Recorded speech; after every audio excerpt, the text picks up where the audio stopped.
Então, meus queridos irmãos e irmãs, a liturgia deste dia, na qual nós já celebramos o 25º domingo do tempo comum, vai nos tratar da realidade do uso dos bens materiais. Na atualidade, no tempo em que nós vivemos, há uma grande marca de desigualdades, desigualdade econômica e insensibilidade ao sofrimento dos outros. Quantas vezes insensível?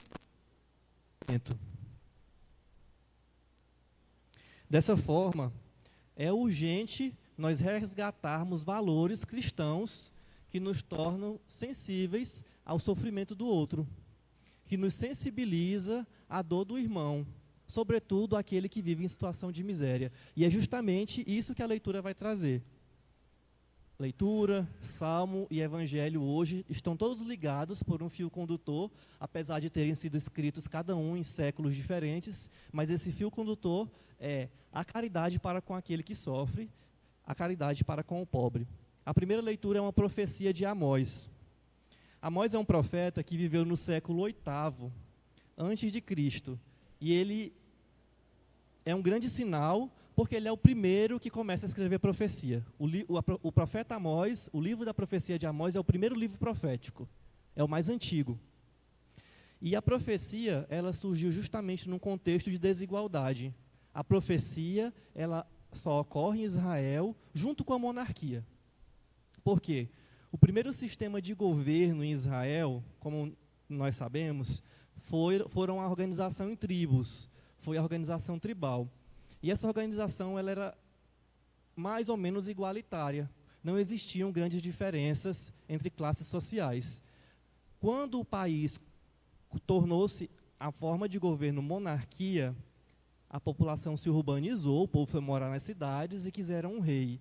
E quando se tornou monarquia, começaram a surgir grandes desigualdades sociais, porque existia gente muito pobre e existia gente muito rica. O rei, a corte, a nobreza, e existia pessoas muito pobres. Então, quando surgiu a monarquia, quando surgiu os reis, surgiu a desigualdade social. E, por consequência, na vivência religiosa, aconteceu a profecia. Então, Amós, que nós escutamos hoje, é um grande profeta e foi o primeiro. Nesse regime de monarquia, foi o primeiro a denunciar as injustiças que foram consequência da desigualdade social.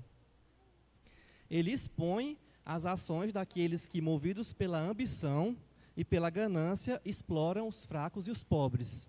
É interessante, se nós formos ler com atenção essa leitura, nós vamos ver uma coisa que foi escrita há 800 anos antes de Cristo, ou seja, há 2.800 de quando nós estamos, quase 3.000 anos, e não é muito diferente do que nós vivemos, não. E não é muito diferente aquilo que viveram há 3.000 anos. Quando o profeta vai dizer: vós que andais dizendo, no versículo 5, quando passará a lua nova para vendermos bem a mercadoria, e o sábado para darmos pronta saída ao trigo, para diminuir as medidas, aumentar os pesos e adulterar as balanças. Ou seja, ele diz, quando vai passar o período de escassez, ou o período de muita produção para vendermos, deixar de vender na alta e vender na baixa. Ou seja, conseguir lucrar o máximo, mesmo que seja com a fome. Porque esses grãos eram o que as pessoas comiam. E eles prendiam quando o preço estava baixo, para vender quando estava alto. E o que o pobre tinha que fazer? Ele vai dizer, vai perder até as sandálias, vai perder até o que vestir, o que calçar para poder comer. Essa é a exploração que o profeta denuncia. E ele vai dizer, por causa da soberba de Jacó, jurou o Senhor, nunca mais esquecerei o que eles fizeram. Então o Senhor, ele se preocupa e ele se indigna com a exploração com a qual os poderosos submetiam os pobres, os humildes. Então, Amós, ele nos faz ver que Deus não é indiferente ao sofrimento, que Deus é atento àquele que sofre. Pelo contrário, ele declara que isso não vai ser esquecido, que isso não vai ser apagado. Ele dá muita atenção aquilo que é a exploração dos pequenos, os filhos prediletos de Deus. Essa afirmação do profeta é uma advertência clara também para nós hoje. Não é apenas uma história, um fato que ficou no passado, mas a palavra de Deus é viva e fala a nós, e deve falar ao nosso coração.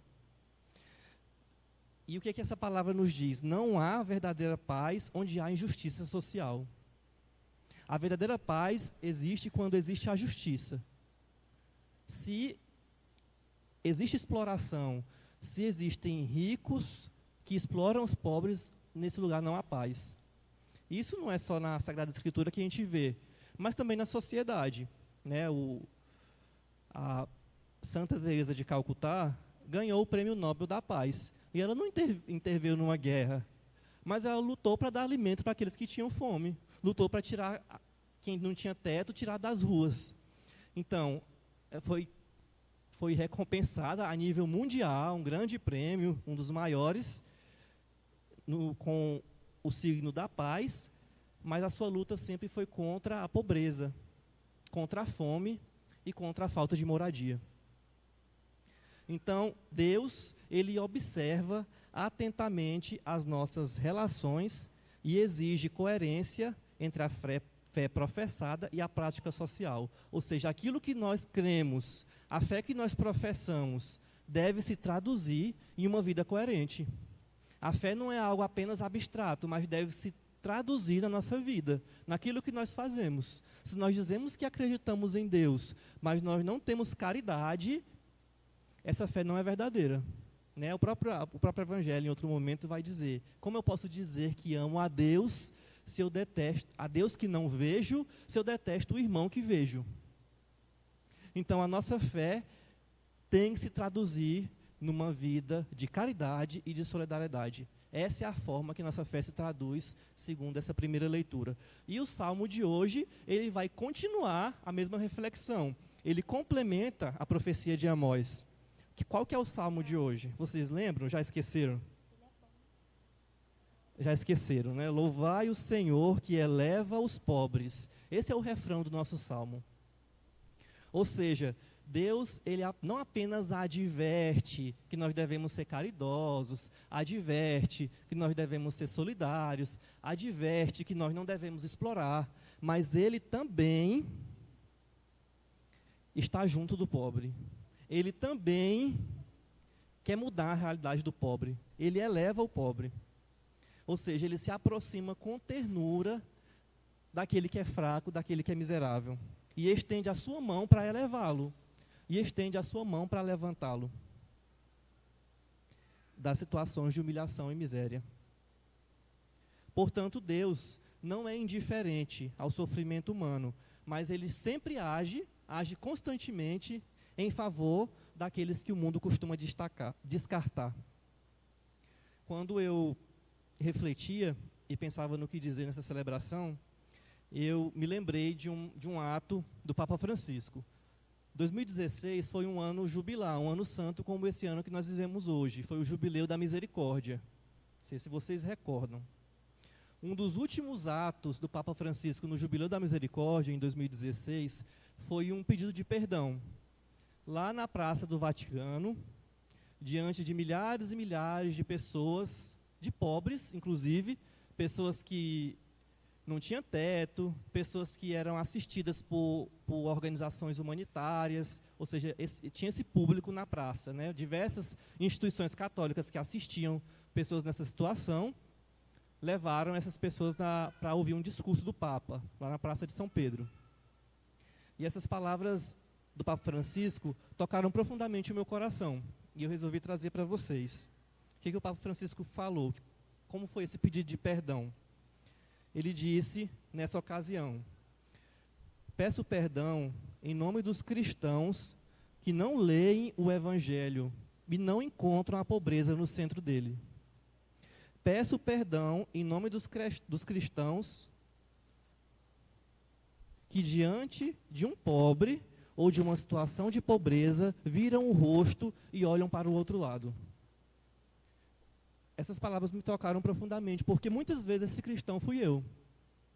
Quantas vezes eu não desviei de uma situação de pobreza?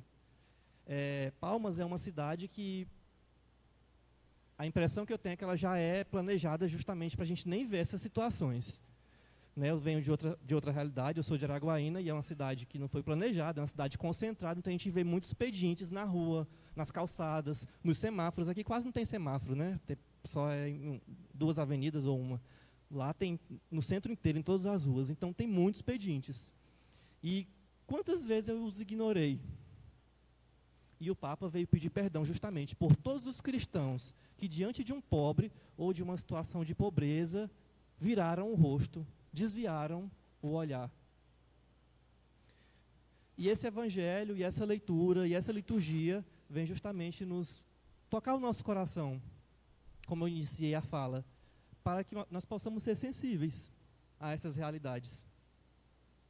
Assim como Deus, ainda no Salmo, levanta da poeira o indigente e do lixo retira o pobrezinho, é o versículo 7, nós, enquanto cristãos, nós, enquanto seus seguidores, devemos aprender a reconhecer e dignificar aqueles que são esquecidos pela sociedade, tratando-os com respeito e acolhendo-os como irmãos. Essa é a nossa missão. A nossa missão enquanto cristão, na virtude da caridade, é saber reconhecer e agir. Olhar e agir. Esse salmo, esse poema, em forma de oração, é um chamado a participar ativamente da missão divina. Lembra que o Salmo vai dizer que é Deus que eleva? Ou seja, quando nós também atuamos com caridade, com solidariedade, nós estamos tomando parte na missão que é de Deus. Uma missão que Deus nos confia enquanto filhos dele.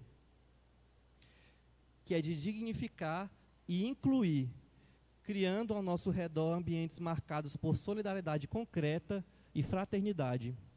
Ou seja, se nós somos filhos de Deus, nós também reconhecemos no miserável nosso irmão.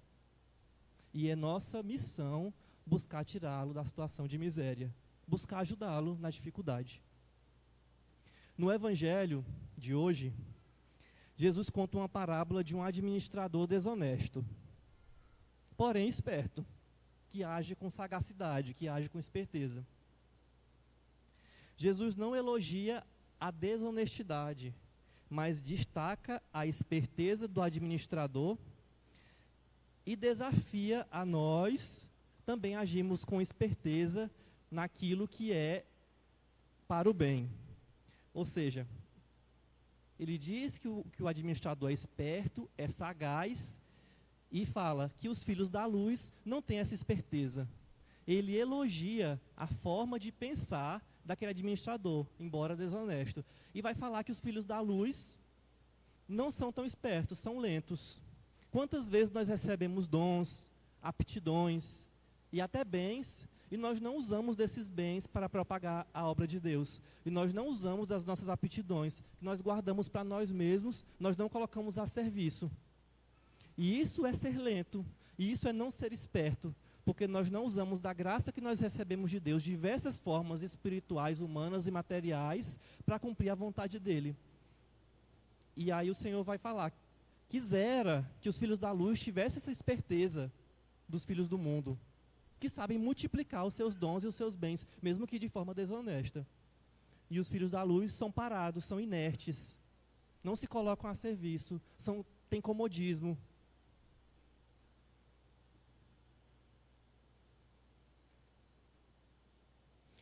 Ou seja, nós devemos usar de forma sábia as nossas aptidões, os nossos bens materiais, para garantir riquezas espirituais duradouras. Nós devemos investir naquilo que é bom, naquilo que é justo, naquilo que é reto, para nós ganharmos uma riqueza espiritual que é para sempre, que é duradoura.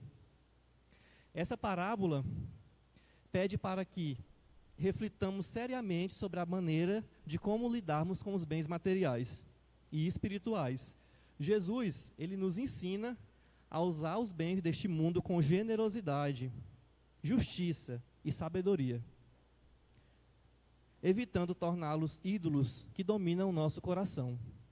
Ou seja, nós devemos usar dos bens materiais e espirituais para crescermos, e não para tornarmos eles o motivo da nossa vida, a razão da nossa existência. Jesus ele não condena os bens materiais, o uso dos bens em si, mas alerta para o perigo de que esses nos dominem, desviando-nos da vida cristã. Essa advertência é especialmente relevante em um mundo que frequentemente avalia o sucesso pessoal pelo acúmulo de bens.